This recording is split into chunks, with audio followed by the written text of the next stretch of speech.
안녕하세요. 마틀다입니다. 오늘도 이어서 하느님이시요 사람이신 그리스도이시 읽어드리겠습니다. 책과 저자 소개가 궁금하신 분은 동영상 아래를 참고하세요. 공생활 첫해 57장 집 근처에서 제자들을 가르치시다. 예수께서는 제자들을 엄청나게 큰 호두나무 그늘로 데려가셔서 또 가르치신다. 그 호두나무는 서 있는 자리에서 가지를 뻗어 마리아의 집 정원을 굽어보고 정원 전체를 끼고 퍼졌다. 날씨는 어둡고 소나기가 곧 쏟아질 것 같다.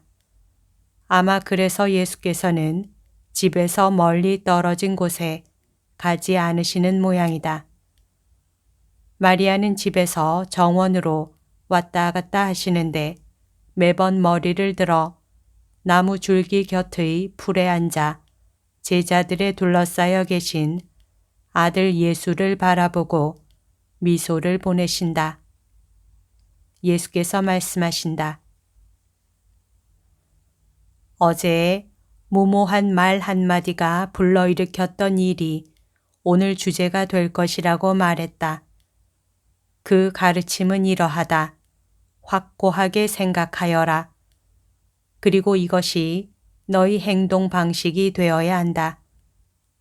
즉, 감추어진 것이 영원히 감추어진 채로 있는 것은 아무것도 없다는 것이다.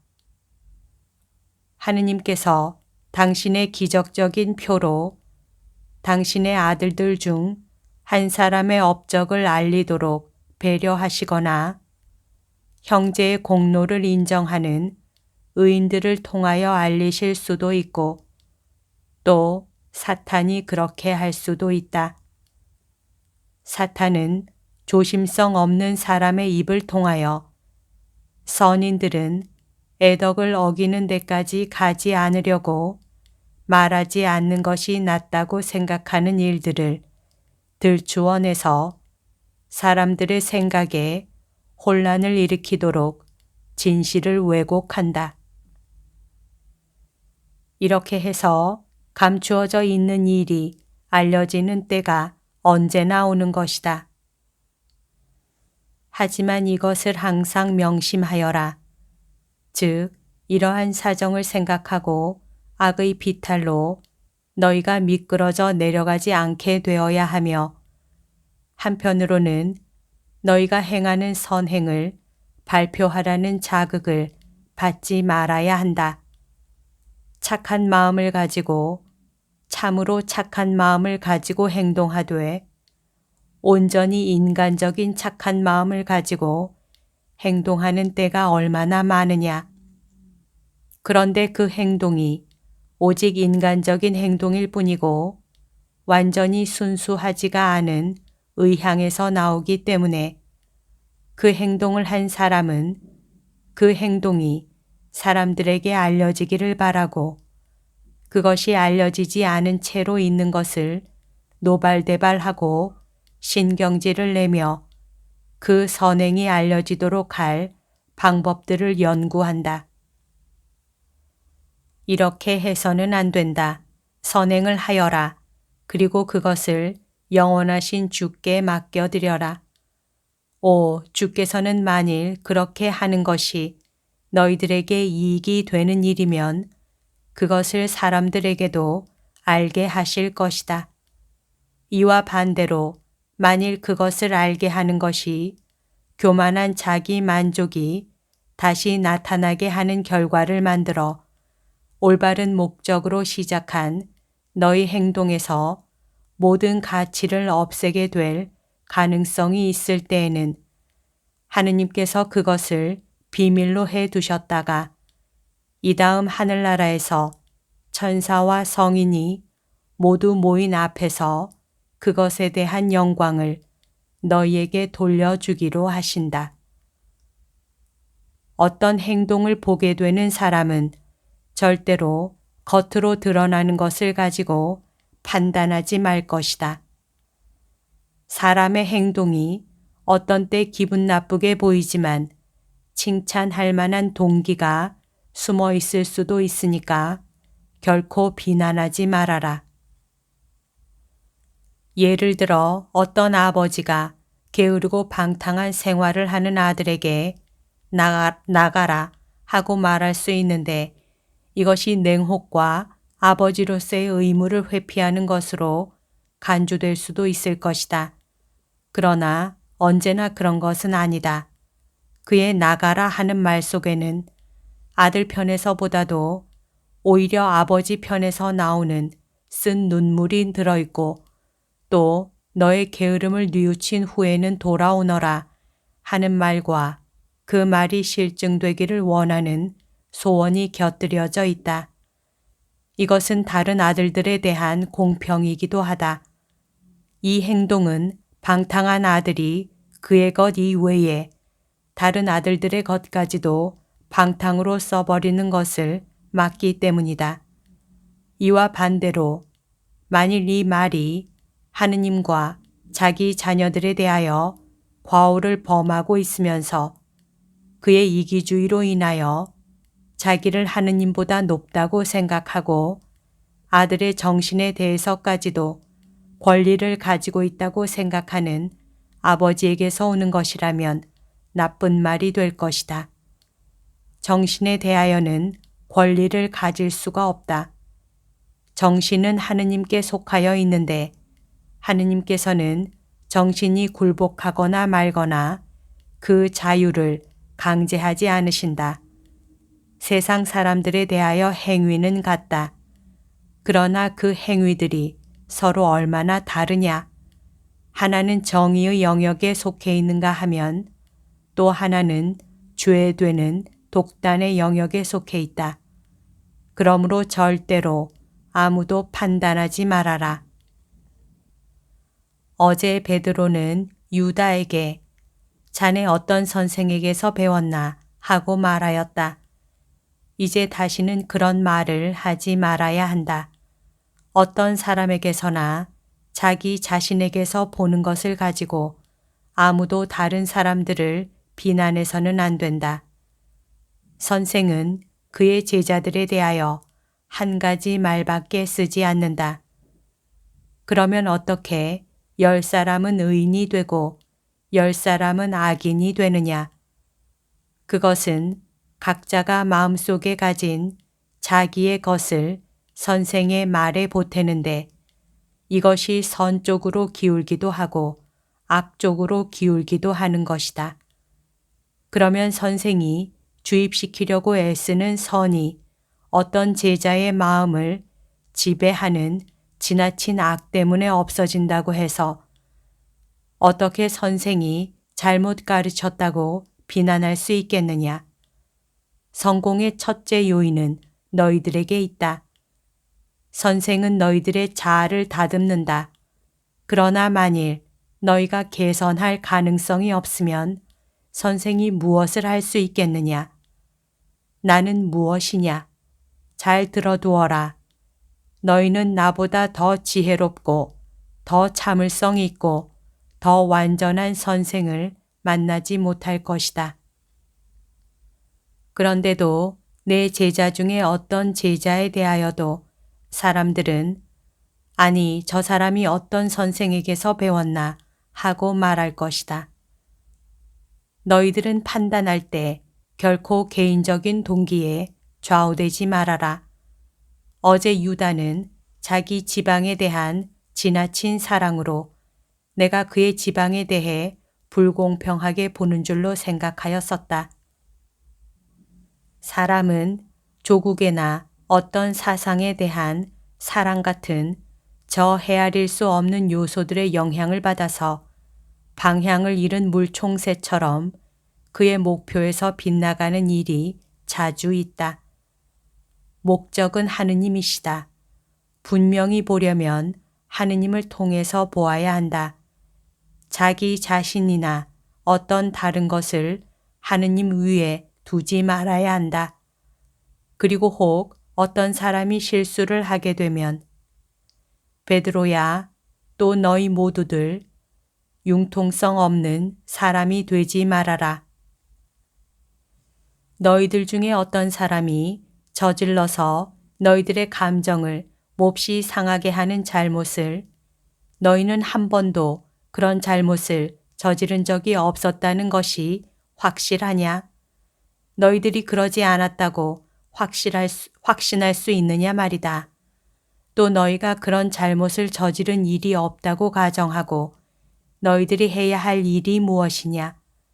너희들은 하느님께 감사를 해야 한다. 그것뿐이다. 그리고 주의해야 한다. 너희가 이날까지 피한 것에 내일 빠지는 일이 없도록 매우 그리고 계속적으로 주의해야 한다. 보아라, 오늘은 우박이 당장 쏟아질 것 같기 때문에 하늘이 어둡다. 그래서 우리는 하늘을 살펴보고 집에서 멀리 나가지 말자라고 하였다. 그렇다면 아무리 위험하더라도 죄로 인하여 하느님의 우정을 잃는 것과 비교하면 아무것도 아닌 일은 우리가 이렇게 판단할 줄 알면서 영혼에 대한 위험이 어디에 있는지는 왜 모른단 말이냐. 보아라, 저기 내 어머니가 계시다. 너희들은 내 어머니 안에 악에 대한 경향이 있다고 생각할 수 있느냐? 그렇다면 사랑이 어머니로 하여금 나를 따라오시도록 충동을 일으키기 때문에 어머니는 내게 대한 사랑이 그것을 요구할 때에는 집을 떠나실 것이다. 오늘 아침에도 내게 그것을 부탁하셨다. 내 선생님이신 어머니가 내게 이렇게 말씀하신 것이다. 얘야, 너희 제자들 가운데 내 어미도 있게 해다오.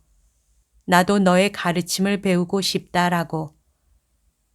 이 가르침을 당신 태중에 차지하셨고 또 그 전에 장차 사람이 될 하느님의 말씀의 어머니가 되실 분에게 주신 하느님의 선물로 당신 정신의 그 가르침을 차지하고 계셨던 내 어머니가 이렇게 말씀하신 것이다.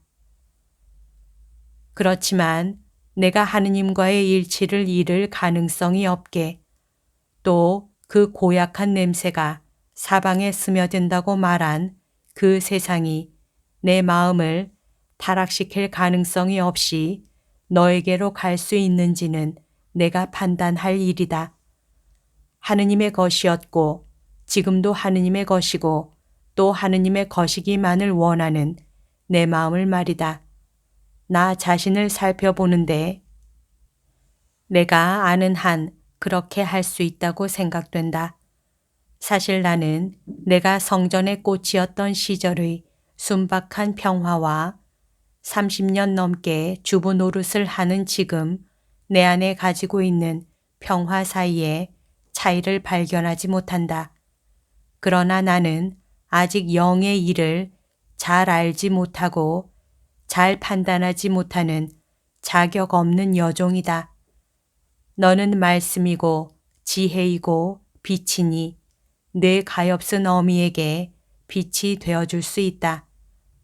주님의 마음에 들지 않는 존재가 되기보다는 차라리 너를 다시는 보지 못하게 되어도 좋다고 생각하는 내 어미에게 말이다 하고 그래서 나는 감탄으로 떨리는 마음으로 이렇게 말씀드려야 했다.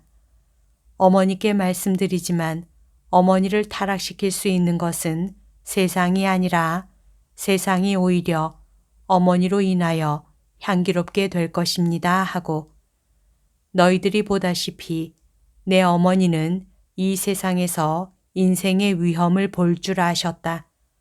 당신에 대하여도 당신에 대해서까지도 위험이 있다고 볼 줄 아셨다.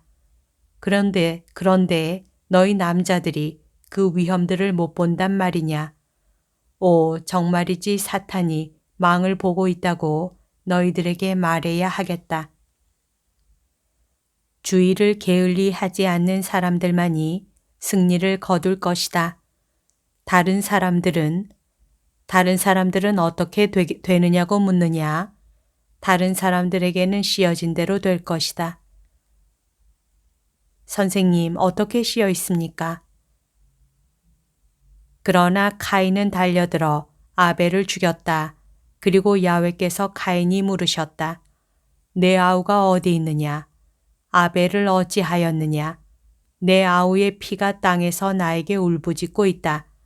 그러므로 너는 제 아우의 혈맥을 끄는 형의 손으로 흘린 사람의 피를 맛본 온 땅에서 저주를 받을 것이며 사람의 피를 갈망하는 땅에 그 소름 끼치는 허기증은 끝나는 날이 없을 것이다. 그리고 그 피로 독을 먹은 땅이 너에 대하여는 나이 들어 수태할 능력을 잃은 여인보다도 더 불모의 땅이 될 것이다. 너는 평화와 빵을 찾아 도망쳐 다닐 것이다. 그러나 그것들을 얻어 만나지 못할 것이다. 너는 양심의 가책 때문에 어떤 꽃에서도 어떤 초목에서도 어떤 물에서도 어떤 음식에서도 피를 보게 될 것이다. 하늘이 너에게는 피로 보일 것이고 바다도 피로 보일 것이며 하늘과 땅과 바다에서는 하느님의 목소리와 죄 없는 내 아우의 목소리와 마귀의 목소리 이렇게 세 가지 목소리가 들려올 것이다. 그래서 그 목소리들을 듣지 않으려고 너는 너의 목숨을 스스로 끊을 것이다. 창세기에는 그렇게 쓰여 있지 않습니다. 하고 베드로가 지적한다. 창세기에 그런 말이 있는 것이 아니고 내가 이렇게 말하는 것이다. 그리고 나는 잘못 생각하지 않는다. 그리고 나는 새로운 아벨들의 새로운 카인들을 위하여 이 말을 하는 것이다. 자기 자신들과 원수를 감시하지 않았기 때문에 원수와 하나 될 사람들을 위하여 말하는 것이다. 그렇지만 선생님, 저희들 가운데는 그럴 사람이 없겠지요. 요하나, 성전의 장막이 찢어질 때 굉장한 진리가 온 시온 위에 빛날 것이다. 주님, 어떤 진리입니까? 어둠의 자식들이 빛과 접촉을 하였지만 헛된 일이었다는 진리이다. 요하나, 이것을 잘 기억해 두어라. 제가 어둠의 아들이 되겠습니까? 아니다. 너는 아니다. 그러나 이 죄를 세상 사람들에게 설명하기 위하여 이 말을 기억하여라. 주님, 어떤 죄입니까? 카인의 죄입니까? 아니다. 그것은 사탄의 찬가의 첫 번째 화음이었다. 나는 완전한 죄에 대하여 말하는 것이다. 생각도 할 수 없는 죄. 그것을 이해하기 위하여는 하느님의 사랑과 사탄의 정신을 통하여 바라보아야 하는 죄이다. 그것은 완전한 사랑과 완전한 증오만이 무한한 선과 무한한 악만이 이러한 재물과 이러한 죄를 설명할 수 있기 때문이다. 너희들 알아듣겠느냐? 사탄이 이 말을 듣고 그 죄를 완수하고자 하는 욕망으로 부르짖고 있는 것 같다. 구름이 갈라지며 번개질을 하고 우박이 쏟아지기 전에 가자. 그리고 그들은 뛰고 뛰어오르고 건너뛰고 하면서 마리아의 정원으로 내려온다. 그러는 동안 폭풍우가 세차게 몰아친다. 여기까지가 오늘 들려드릴 내용입니다. 오늘도 하느님의 뜻 안에서 서로 사랑하는 하루 보냅시다. 사랑합니다. 축복합니다.